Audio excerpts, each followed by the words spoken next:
Studiyamızın qonağı Benelux Azərbaycanlıları Konqresinin prezidenti Sahil Qasımovdur.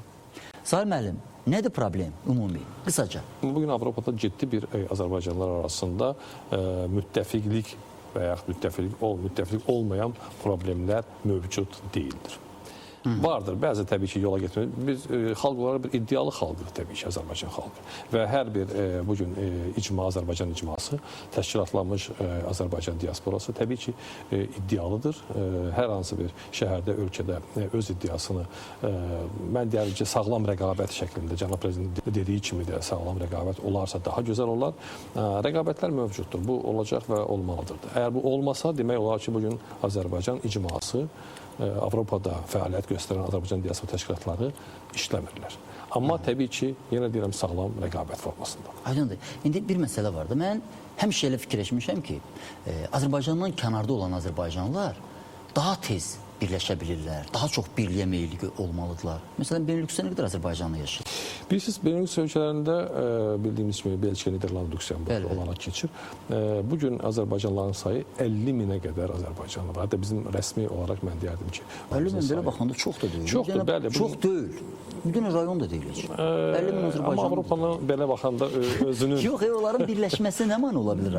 Bilirsiniz niyə üçün belə soruşuram? Çünki cənab prezident çox taktik, çox korrekt, çox diplomatik şəkildə əslində irad bildirdi ki, niyə bir yerdə deyilsiniz? Niyə birləşə bilmirik? Problem nədədir axı? Əgər 20 il bunun əvvəli götürsək, 90-cı illərdə Azərbaycan diasporası Avropaya və digər qitələrə 20 il əvvəl getdi. Bu da Sovet İttifaqının dağılmasından sonra oldu. Təbii ki, o vaxtlarda müxtəlif siyasi baxışlar vardı. Müxtəlif siyasi partiyaların, belə deyək ki, nümayəndələri var. Onlar da təbii ki, Azərbaycanda olduğu kimi xaricdə də bunlar bir yola getmirlər. Baxmayaraq ki, mən deyərdim ki, Benelux ölkələrində bu özünü qabarıq şəkildə göstərmir. Bizdə məsələn müxalifət, iqtidar və yaxud digər siyasi baxışlı təşkilatlar arasında böyük bir konflikt mövcud deyil. Amma digər ölkələrdə biz bunu görürük. Hətta bir-birini belə deyək ki, yola getməmələr, bir-birinin tədbirlərdə dəvət almamaq, hətta bir-birinə mane olmaq. Kompromatlar çap eləmək, YouTube-a kompromat videolar buraxmaq, bunların hamısını biz bilirik. Aydındır, indi var Xarici İşlər Nazirliyimiz özünün səfirliyinin timsalında, bir də var xaricdə yaşayan Azərbaycanla iş üzrə Dövlət Komitəsi. Necə işləyirsiniz? Birinci qurumdan, ikinci qurumdan? Bilirsiniz, mənə elə gəlir ki, bu qurumlar arasında da hər hansı bir müəyyən bir bəzən anlaşılmamazlıqlar olur. Bu haqda danışmaq lazımdır. Bəli, elə ona görə sual məsələ burasındadır ki, bilavasitə xaricdə yaşayan Azərbaycanlılara Dövlət Diaspora Komitəsi məşğul olur və belə deyək ki, çox sıx əlaqədədirlər. Təbii ki, bugün hər şeyin yüksək səviyyədə olduğunu deyə bilmərik, amma bugünün, məsələn, hətta bugün Dünya Azərbaycanların 4-cü qurultayında yüksək səviyyədə təşkil olunması onu göstərdi ki, Dövlət Komitəsi bu məsələlərə daha ciddi yanaşır. Amma təbii ki, müəyyən problemlərimiz də vardır bizim. Məsələn, gəlin bir yanaşıb baxaq, görəyim bugün Azərbaycanın, bir Azərbaycanın Azərbaycana gəlməsi nə qədər asandır, nə qədər rahatdır. Bugün əfsuslar olsun ki, Benelux ölkələrində bizim birbaşa Bakıya uçuşumuz hər halda mövcud deyil. Və Azərbaycanlılar bura gəlməsi üçün müxtəlif tranzitlərdən istifadə edirlər 2 və ya 3 dəfə və bu da çox bahalıya başa gəlir və bugün də bu məsələlər öz həllini tapmayıb. Və mən burada Azal rəhbərliyinə yenə də müraciət edərdim. Çünki bir neçə bundan qabaq... Elə mən onu demək istəyirdim ki, siz elə bir ki, dejavu deməndə, siz bunları mənə demişdiniz. Bizə demişdiniz. Bəli. Çünki belə bir şey olmuşdu. Amsterdam şəhərinə bizim birbaşa uçuşlarımız müəyyənləşmişdi. Hətta mən deyirəm ki, Amsterdamda Azərbaycan belə də ki, lövhəsi də açılmışdı Azərbaycan hava yolları, amma əfsuslar olsun ki, həyata keçmədi. Bu bir ikinci problemimiz bizim. Bugün Azərbaycana gəlmək üçün bizim Azərbaycanlılarımız həftələrlə Azərbaycana viza ala bilmirlər. Sadəcə olaraq bu günləri Brüsselin nümunə kimi göstərə bilərəm ki, Brüsseldə səfirlik, konsulluq şöbələri çox gözəl işləyir və bu problemləri aradan qaldırıb. Amma digər ölkələrdə, Avropa ölkələrində vizanın alınması ən azı 2 həftə. Bir neçə dəfə gediş-gəlişdən sonra həyata keçirilir. Viza, deyəsən, viza problemi yavaş-yavaş həll olunur. Yavaş-yavaş həll olunur. Cənab prezidentin vizanın verilməsi ilə bağlı Asan xidmətlərə belə bir şey var. Asana köçürülməsi ilə bağlı çox mühüm bir sərəncamı oldu. Amma əvvələ bilirsiniz ki, məsələn, əvvəllər hava gəldilər, hava limanında birbaşa müəyyən bir rüsum ödəməklə viza problemi artıq həll olunacaq.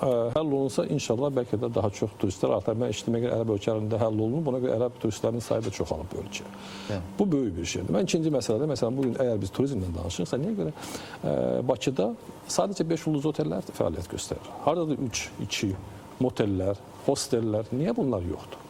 Niyə əgər biz kütləvi turizmdən danışırıqsa və Azərbaycanlıların, xaricdən gələn Azərbaycanlıların bu ölkəyə biz axınından danışmaq istəyirsə, çünki hər gələn bir Azərbaycanlı və yaxud ümumiyyətlə Azərbaycanın dostu bu ölkədə bir neçə 100 avro və ya dollar qoyub gedirsə, niyə görə biz məsələləri biz bugün sadəcə 5 ulduz otellərlə həll etməyə çalışırıq? Çünki 5 ulduz otellərdə biz də bilirik ki, gələn hər hansı bir iş adamları və ya maqnatlar qala bilər. Kütləvi turizmlə əgər məşğul olmaq istəyiriksə biz, bu təbii ki, bu məsələlər mütləq baxılmalıdır. Ümumiyyətlə, turizm servis olaraq qalxmalıdır. Çünki bizdə turizm servisi çox aşağı səviyyədədir. Sami müəllim, Azərbaycanda kifayət qədər əcnəbi, xarici vətəndaş pul qazanır. Özü də az qazanmır, çox qazanır. Onların qazancı və onların, indi siz şahidsiniz də, siz o proseslərin içindəsiniz, elə Benelux ölkələrində. Azərbaycançılıq hansısa bir formada dəstəyini istəyirsinizmi? Sadəcə olaraq Niderland Azərbaycana sərmayə qoyan ölkə arasında üçüncüdür. Niderlanddan burada işləyən iş adamları və şirkətlərin çox sayılıdır və bunlar burada milyonlarla pul qazanırlar. Amma bu ölkədə qazanılan pullar bu gün xaricdə Azərbaycan ideyalarına belə deyək, xidmət edə bilirmi? Bu iş adamları hansı ki Azərbaycandan pul qazanırlar, milyonlar qazanırlar. Hansı bunlar öz ölkələrindəki belə deyək ki, qəzetlərdə və yaxud telekanalların birində Azərbaycan haqqında müsbət bir rəy formalaşdırıblar. Heç biri. Təşrif sürmək istəyirəm ki, bura gələn bütün əcnəbilərlə hər hansı bir müqavilə bağlamamışdan əvvəl və yaxud o müqavilə içərisində mütləq bu punkta yer verilməlidir ki, Azərbaycan ideyaları, Azərbaycan diasporası, ümumiyyətlə Azərbaycançılıq və oradakı belə deyək ki, Hollandiya ilə Azərbaycan arasında körpünün yaradılmasına bilavasitə xidmət etsinlər. Amma erməni lobbisi belə deyil. Onların orada hər hansı bir Ermənistan bir dəfə gedib gələn bir Hollandiyalı və yaxud Belçikalı və yaxud Lüksemburglu televiziyada çıxıb uzun-uzadı bu barədə danışa bilir. Ermənistanın gözəl bir ölkə olduğunu danışır. Təşəkkür edirəm Sami müəllim. Çox sağ olun, studiyamıza gəldiniz. Bir sıra ciddi suallara cavab verdiniz. Eyni zamanda daha ciddi sualları da qaldırdınız. Düşünürəm ki, onların da cavablarını verməyə məmurlarımız özlərində güc tapacaqlar. Benelux Azərbaycanlıları Konqresinin prezidenti Sahil Qasımovla diaspora təşkilatlarımızın dərsləri barədə danışırdıq.